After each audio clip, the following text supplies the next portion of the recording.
Hey, good afternoon to you. Mark Sutter, HurricaneTrack.com here with your hurricane outlook and discussion for Wednesday, June 19th, 2019. Hope your day is going well. Got a few things to talk about, even though the tropics are generally quiet.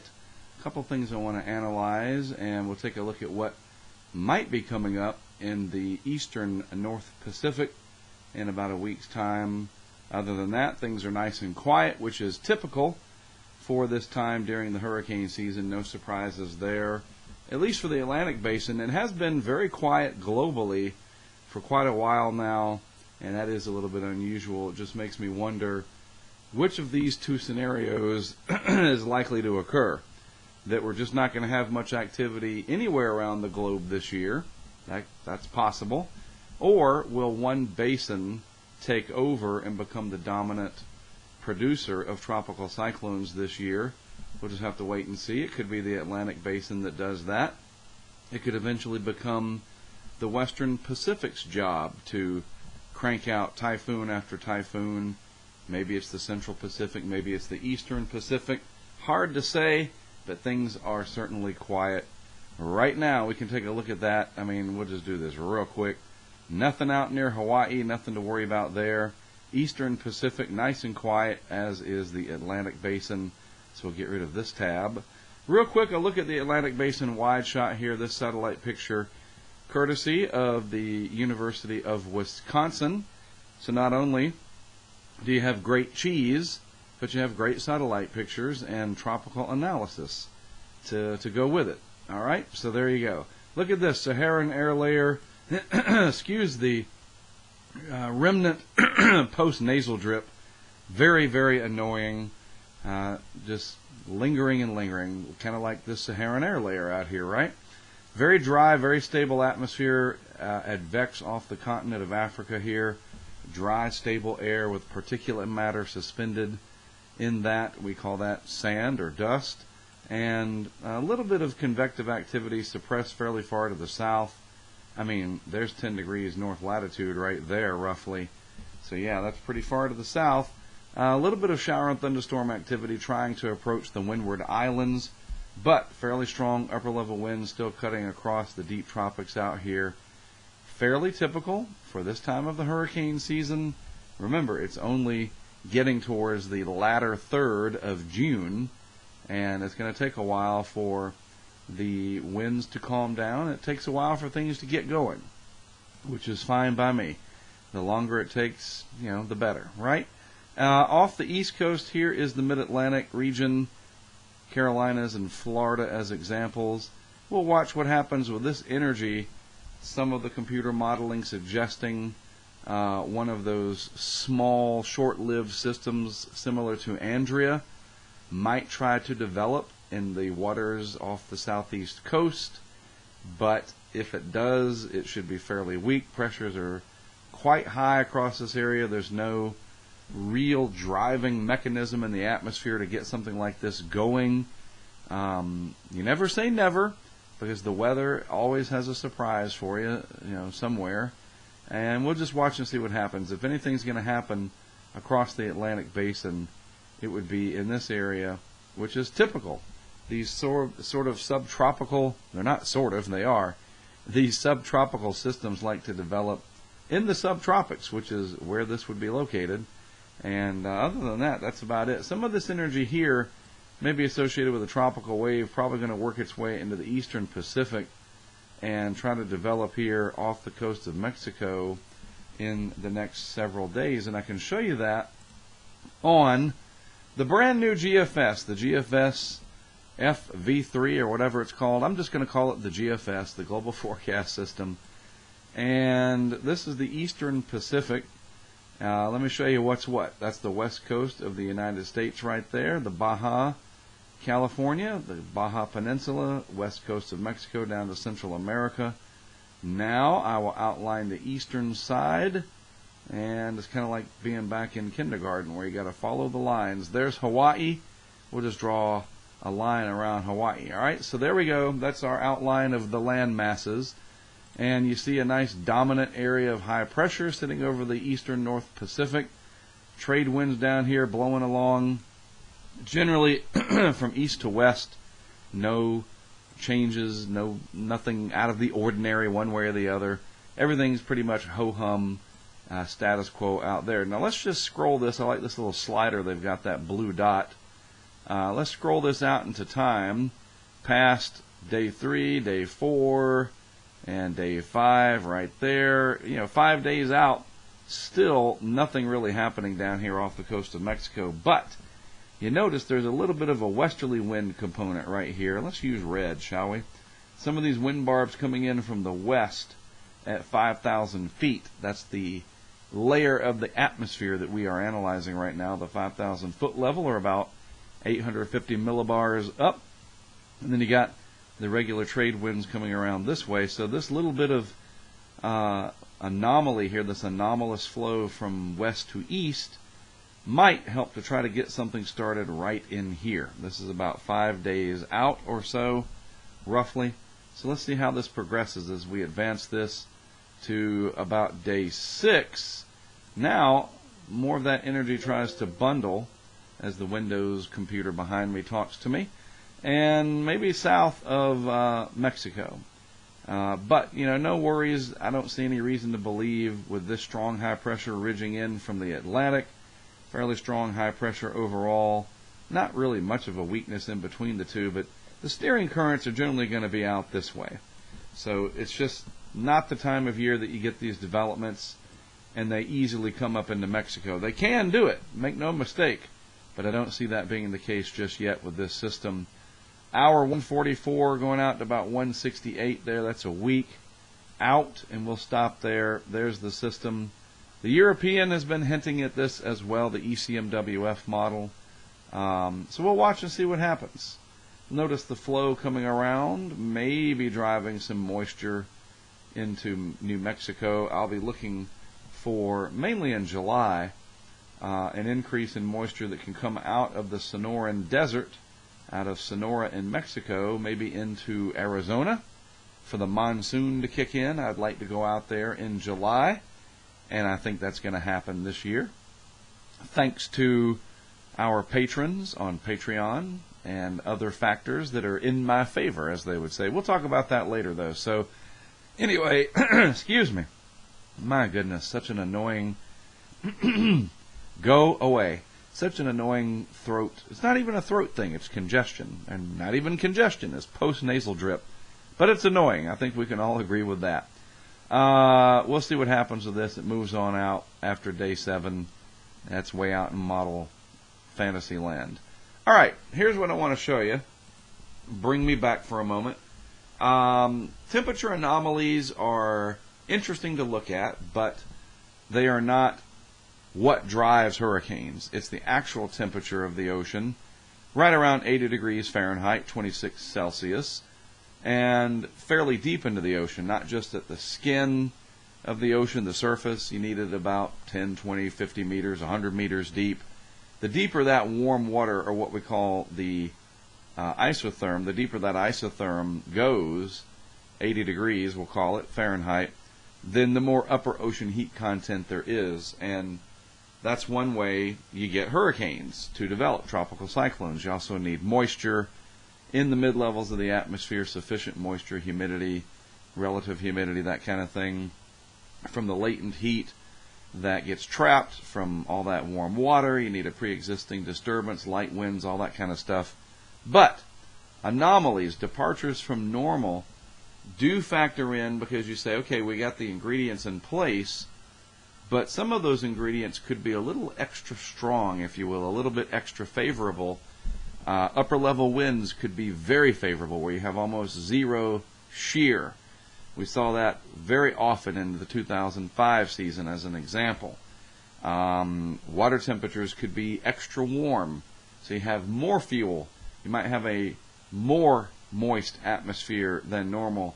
And when all of those factors come together at the same time, you can get some very intense hurricanes. So I focus a lot on the anomalies because it's interesting. We can track it, first of all. It's readily available. But it also gives us an idea of what we can look at in previous years to maybe get an idea of what this year could be like. Clues. Never solutions, Never going to see this and say, oh, I know what's going to happen. But we look for clues, playing detective here. So this is what we have from the NOAA-NESDIS data set of sea surface temperature anomalies for the 17th of June. So it's just a couple of days old here. It came out on Monday. This updates a couple times per week. For the most part, tropical Pacific a little bit warmer. On average, we'll just be very liberal with it and say it's a degree Celsius above average. And that's being pretty liberal, believe me. There's a little ribbon of here of normal, right at normal, right through there. If you look at the pixels, that's pretty close to normal. And then you got these blue islands that are showing up, upwelling going on. But you know what? I'm going to just tip the hat in the favor of a warm Pacific. Slightly warmer than average. Nothing overwhelming, especially when you compare it to 4 years ago. That, my friends, is an El Nino.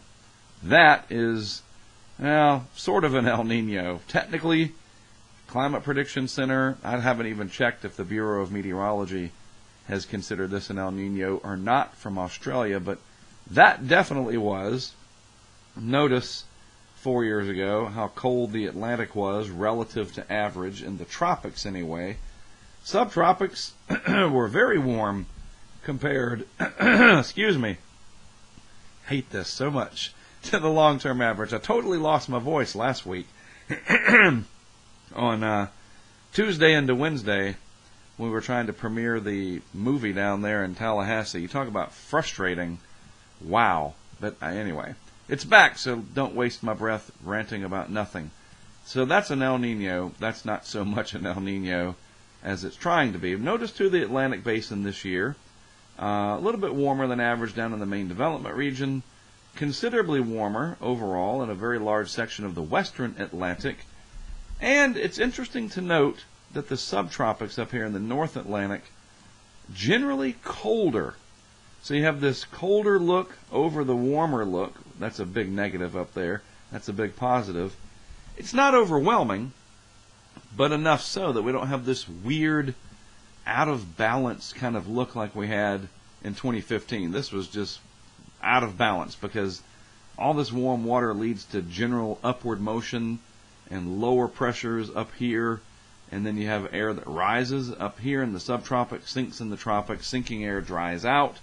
Drier air does not lead to hurricanes, and boom, you had a very down season overall in 2015. Now, let's compare to 2017, a very active season. 2017, 2019. Notice, let's come back to this in a minute, all right? I want to spend a little bit more time.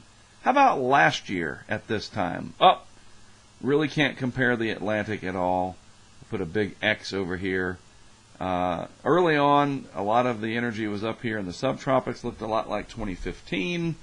Season cancel posts, tweets about how awful the hurricane season looks in terms of statistical numbers. That's all. I mean, it was an awful season for people that went through Florence. And Michael, certainly. But early on, you remember this last year, people were like, oh, season, forget it. We're hardly going to have anything. Well, look how that turned out. And in the Pacific, the neutral conditions were sputtering along, trying to reach El Nino, and it just didn't happen. So let's get rid of 18 and we'll go back to that tab over there in a minute. 17 and 19, all right? So here's 2019. Here it is today.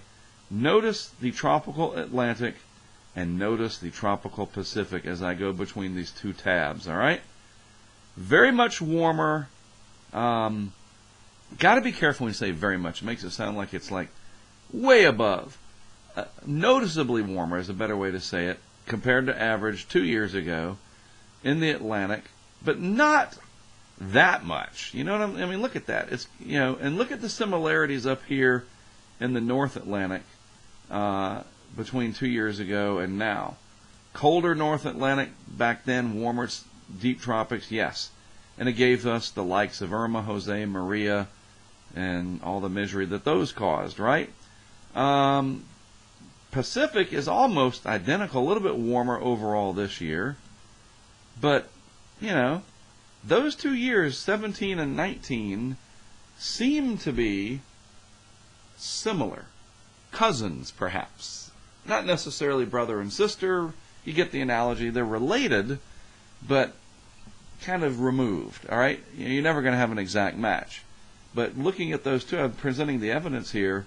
You go and you look at, I think this is still active. Yeah, look at 19 and 17, And we'll see. It's only June. Let's see what happens as we go through the next few weeks. Maybe once a week or so, maybe once every couple of weeks, we can take a look at this again and see how we're doing. Because when we look at where we've been, we might have some clues, again, like I said, as to where we might be going. So we'll see. There's a few forecasts that have come out that are talking about 2017 as an analog season that seems, we seem to be closest matching 2017 as an analog year.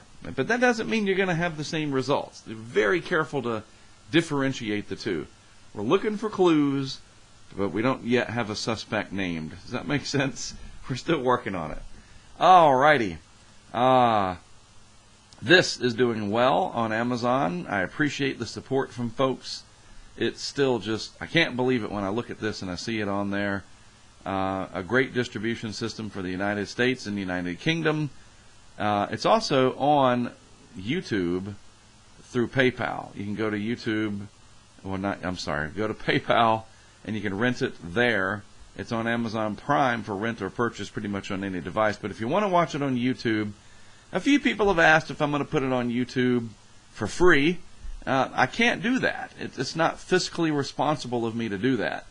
Absent a major sponsor, let's just pretend for a moment that a beverage company said, we'll give you $50,000 to sponsor your movie if you make it available to everybody.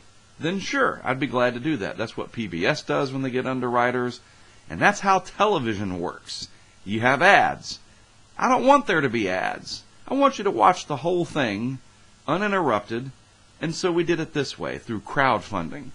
I love it. When you go to the movies, they have previews and commercials before the previews, but you don't have commercials or pop-up ads during the movie. There's product placement and whatever, but I wanted this to be clean. So I can't make it available for free. It just doesn't make sense to do that. I wish I could, but I can't. So I've made it economical.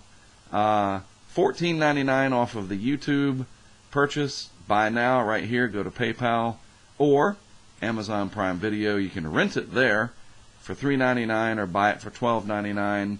The way the pricing structure works on Amazon, they have a little bit more rules about how they want things priced, so it's a couple dollars cheaper than the YouTube. Plus, PayPal takes a little bit of a cut. It's how everything works. You got to have a system in place. So I'm happy with it, and it's half the cost of producing a DVD that's not high definition, and Blu-ray is just too expensive. So this is the best way. So here it is.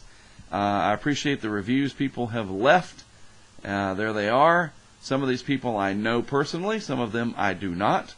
And it really makes me feel good. Thank you so much for that. And look at this. I like this. Customers who watch this also watched our 2017 documentary. And this one is included with Prime. So it's free for the most part. And I'm in there with Reed Timmer as a suggestion, right? Tornado Chasers. Darwin, okay? And then War Games. I saw that. I was like, all right.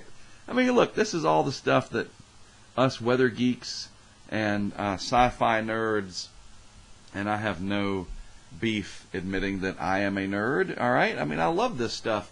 And to be in there, let me move the mouse out of the way. I don't know what Super Tornado is. Maybe it's a, hopefully these are real documentaries and not some of those sort of weird sci-fi channel type that are like got sharks in them and stuff.